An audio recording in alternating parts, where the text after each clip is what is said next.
Good afternoon, good evening kung saan ka mang sulok sa mundo kaibigan. Have a wonderful day sa iyo kaibigan. Be grateful. Alright, welcome to the Parking University kaibigan. Another beautiful na umaga kaibigan. Alright, yung topic natin ngayon kaibigan is quantum leaping.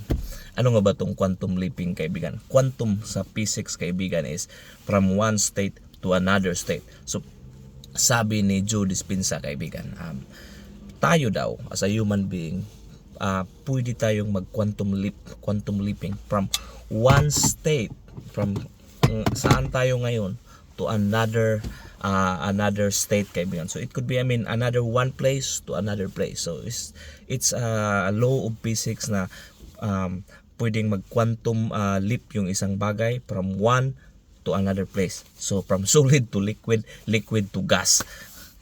Okay kaibigan, so i-apply natin to sa totoong buhay kaibigan. Ito yung theory ni Joe Dispenza.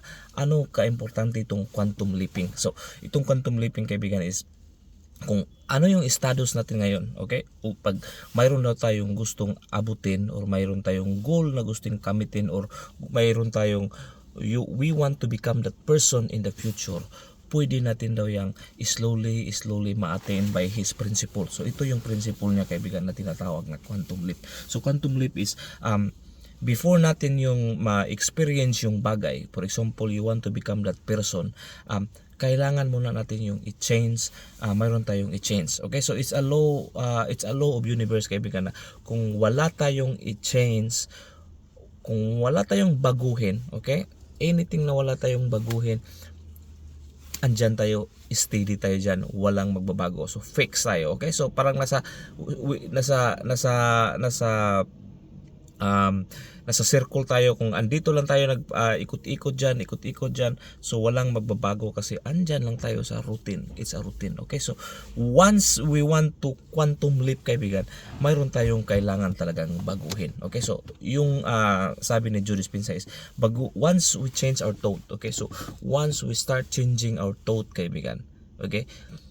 For example, yung routine natin na iniisip araw-araw, 70,000 thoughts yun. Tapos mostly yung mga pabalik-balik yung mga thoughts natin araw-araw, very routine.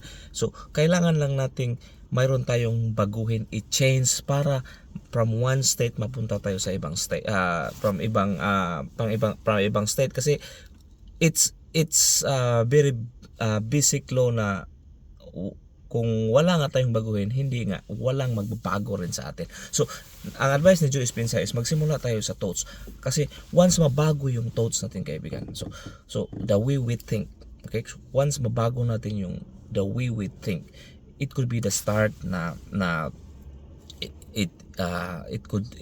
that's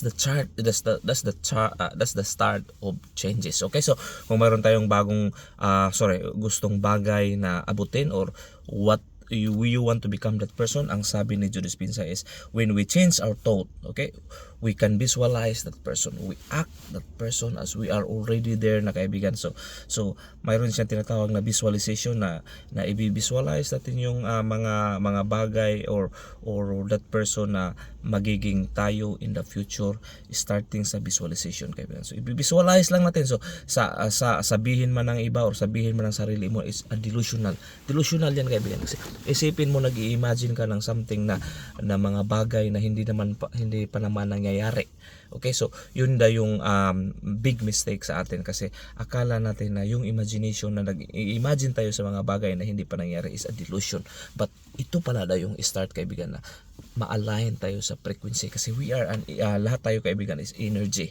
Okay, energy, frequency. So kung ano yung pinakita mo na energy or frequency, yun din yung ma-align sa universe sa'yo. So, okay, so kung palagi kang scarcity mindset, poverty mindset, so yun yung frequency mo kaibigan, yun din yung ma-align na ma-attract mo, na ma-align ni frequency kayo, kasi yun yung pinalabas mo na frequency. So parang AM at saka FM lang yan kaibigan. Kung ano yung tinutune in mo, yun din yung mapakinggan mo. So kung nagtutune in ka sa poverty, sa lack, sa scarcity, yun din yung matutune in mo. Kung nagtutune in ka sa nagtutune in ka daw sa riches, wealth, abundance, kahit pa wala ka ngayon, but you feel that you are abundance kaibigan, that's the start of being wealthy kaibigan. Kasi it doesn't matter kahit napakalibo-libo, million, billion yung money mo kaibigan sa bangko, pero if you don't feel secured, if you don't feel abundance kaibigan, may lack mindset ka pa rin, hindi ka makatulog, baka maubos yung billion na pera mo. So it's not wealth. Okay, it's not wealth tayo kaibigan. Ang wealth kaibigan is you are comfortable, you have enough, you are comfortable na matulog, you have enough as well na if you have something you can buy whatever you want.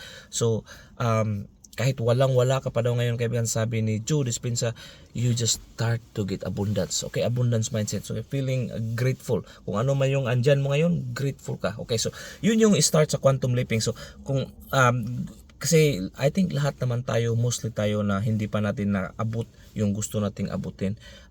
Mayroon tayong mga pangarap,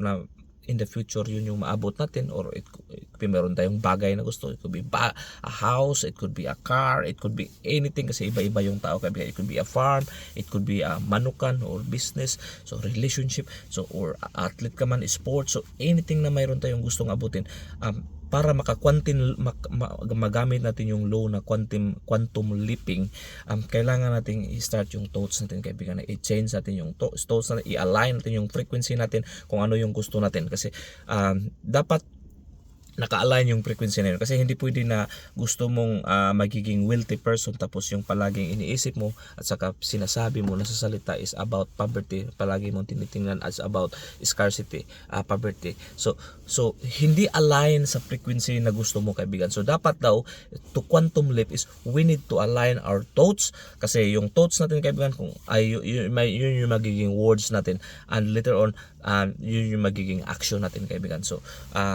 the universe na yung bahala doon kaibigan na sa iyo ng mag-align sa iyo sa frequency. It could be human, it could be circumstances kaibigan na pwede mong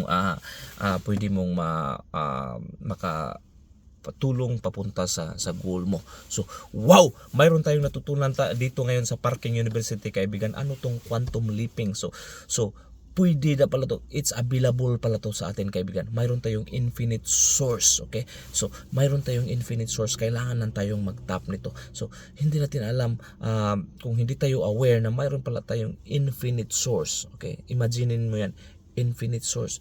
Kahit anong gusto mo, kailangan mo lang talagang i-tap sa frequency na daw yan kaibigan. So once makatap tayo doon yung na frequency, so we change our thoughts na align sa gusto natin, and we speak align sa gusto natin, and then mayroon ang lastly kaibigan, mayroon siyang tinatawag na inspired action. Kasi hindi daw to mangyayari, yung mga goal or gusto natin sa buhay, or gusto tayong mag quantum leap from one state, ayaw natin yung lugar na to another state, pangpunta tayo sa ibang state sa buhay natin. Ito yung dream na buhay natin is kung wala tayong inspired action. Okay, ito yung pinaka-importante kaibigan. It could be 90% dito kaibigan. Kahit yung iba na hindi sila aware na ito pala mayroon pala tong quantum leaping. Pag ito yung nag-iisip ka ng ganun tapos nag-action ka, yung iba bakit sila nang umabot sa ganun? It could be aware sila, or it could be hindi sila aware, but na-apply nila yung law nito na unconsciously na nag-i-imagine sila, nag-visualize sila, and then later on nag-take sila ng inspired action. Inspired action kaibigan, ito na yung pinaka-importante sa lahat ng bagay. Okay, kasi once mayroon na magbi-visualize na tayo kaibigan, okay, mayroon na tayong naka-align na tayo sa frequency, we don't need to worry daw. Okay, so ideas will come, and then circumstances, opportunities will come. Ang sa atin lang, once andyan yung opportunity kaibigan, we need to take inspired action. Okay, kailangan na tayo daw mag-take inspired action. Hindi natin yun i-miss.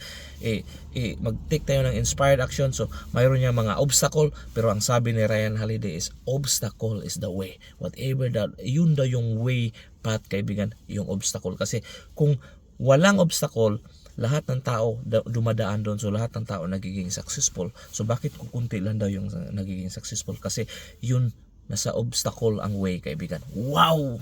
Another learning dito sa Parking University, kaibigan. And hopefully hindi na sayang ngayong oras natin ngayon. So i-recap lang natin itong quantum leaping. Kung gusto nating pumunta from one state to another state, as a law of science to, kaibigan, na we will change our thoughts. Once we change our thoughts, we should align our frequency, our action, papunta yan sa goal na dapat yung mga nonsense or anything na marinig mo, anything na makita mo na hindi align sa goal mo, na hindi mo control, out of your control, i-ano mo siya, at saka focus lang kung ano yung lumabas sa bibig natin, lumabas sa action natin na dapat naka-align sa frequency na gusto natin. Okay? So kung parang gusto mong makinig ng FM, mag-tune in ka doon sa FM. Huwag kang mag-tune in sa AM kasi hindi mo masagap yung frequency sa FM kung iba yung frequency mo. So kung iba yung topic mo palagi, topic mo is chismes, tapos gusto mo palang wealth on abundance, or topic mo is parang patayan, bad news, so hindi naka-align sa frequency yung gusto mo, kaibigan. So dapat i-align daw natin. So kung gusto natin yung wealth abundance, we talk about money, we talk about wealth, we talk about health.